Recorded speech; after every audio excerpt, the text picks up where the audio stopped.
Hello दोस्तों, कैसे हैं आप सब। पितरों की विदाई के साथ ही 15 अक्टूबर से नवरात्रे शुरू होने वाले हैं और हम सभी अभी से ही अपने घरों की साफ सफाई में लग गए हैं ताकि माता जब हमारे घर आएं तो खुशी खुशी आएं। और इसीलिए घर की साफ सफाई के साथ साथ मंदिर की भी डीप क्लीनिंग हम करते हैं, क्योंकि पूरे घर में मंदिर ही एक ऐसा स्थान है जहाँ पर सबसे ज़्यादा पॉजिटिव एनर्जी होती है। तो ऐसे में कुछ ज़रूरी बातों का ध्यान रखना बहुत ज़्यादा ज़रूरी होता है ताकि हमारे मंदिर में किसी तरह की कोई नेगेटिव एनर्जी ना रहे। तो इसके लिए मंदिर में से एक चीज़ सफाई करते समय अगर है तो प्लीज़ उसे ज़रूर हटा दें।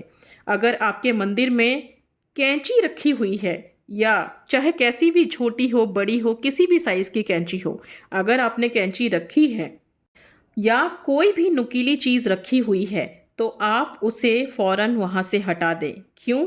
क्योंकि इससे नकारात्मक ऊर्जा उत्पन्न होती है और ये जो नेगेटिव एनर्जी उत्पन्न होती है ये हमें अनकंफर्टेबल या इरिटेट करती है और हमारा पूजा में मन नहीं लगता है। बहुत बार होता है ना कि बैठ के पूजा कर रहे हैं लेकिन हमारा ध्यान कहीं और है, सिर्फ पूजा चल रही है, मन से हम कहीं और होते हैं और ऐसी पूजा कभी भी हमें शुभ फल नहीं देती है।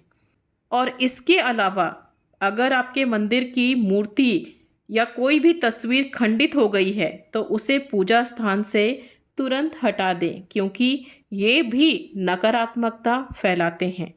अगर आपके मंदिर में सूखे फूल या माला रखी हुई है तो इसे भी आप सफाई करते समय हटा दें और सूखे फूल नहीं रखें प्लीज़। ठीक है, बासी फूल अपने मंदिर में नहीं रखें। अगर आपके पास अगले दिन फूल नहीं है चढ़ाने के लिए, कोई बात नहीं, मानसिक रूप से आप उन्हें फूल अर्पण करिए, चढ़ाइए, क्योंकि मानसिक पूजा ना सबसे बड़ी पूजा होती है। अगर हमारे मंदिर में ये सूखे फूल और मालाएं पड़ी रहती हैं तो ये इससे भी अशुभता का आगमन हमारे घर में होता है। इसी के साथ अपने घर के मंदिर में एक से ज़्यादा शंख नहीं रखने चाहिए। अगर आपके पास 2 शंख हैं तो एक शंख या तो आप किसी को दे दें या फिर उसे आप प्रवाहित कर सकते हैं, लेकिन 2 शंख मंदिर में कभी भी आप नहीं रखें। अगर मंदिर में रखी हुई पाठ की पुस्तक, क्योंकि हम मंदिर है तो पाठ भी करते हैं, तो कुछ पुस्तकें उसमें से ऐसी होती हैं जिनके ऊपर के कवर पेज फट जाते हैं या बीच के कुछ पेज डैमेज हो जाते हैं। तो अगर ऐसी कोई भी किताब आपके पास आपके मंदिर में रखी हुई है तो प्लीज़ उस किताब को आप विसर्जित कर दें और उसके स्थान पर एक नई पुस्तक लेके आएं पाठ करने के लिए। क्योंकि जिस तरह खंडित मूर्तियाँ नेगेटिविटी का स्रोत बन जाती हैं, क्योंकि इन कटी फटी पुस्तकों से अगर आप पाठ करते हैं तो आपको पाठ का शुभ फल प्राप्त बिल्कुल भी नहीं होगा।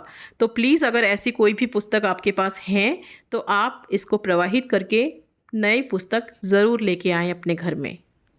तो इस तरह से सफाई करते समय कुछ ज़रूरी चीज़ों का ध्यान रखना बहुत ज़रूरी है और इन छोटी छोटी बातों का ध्यान रख के आप माता रानी को प्रसन्नतापूर्वक अपने घर में ला सकते हैं।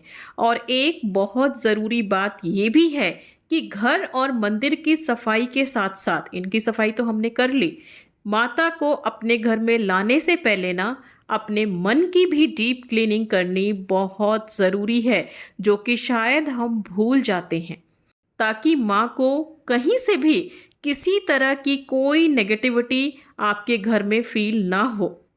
कहने का मतलब ये है कि जिस तरह मंदिर में कोई भी नुकीली वस्तु नहीं रखनी चाहिए, उसी तरह अपने मन में भी किसी की कही हुई कोई कड़वी बात या किसी के लिए कोई गुस्सा, ईर्ष्या या नफरत नहीं रखना है। तभी माँ आपकी भक्ति सेवा स्वीकार करेंगी और 9 दिन आपके घर खुशी खुशी विराजेंगी। तो बस इतना ही करना है माँ को खुश करने के लिए। तो इस बार जगत जननी को पूरे मन से अपने घर में लेके आएं और मन चाही मुरादें उनसे पाएं। माँ जगदम्बे आप सबके घर खुशी खुशी विराजें। इसी शुभ कामना के साथ मिलते हैं अगले वीडियो में। जय माता दी।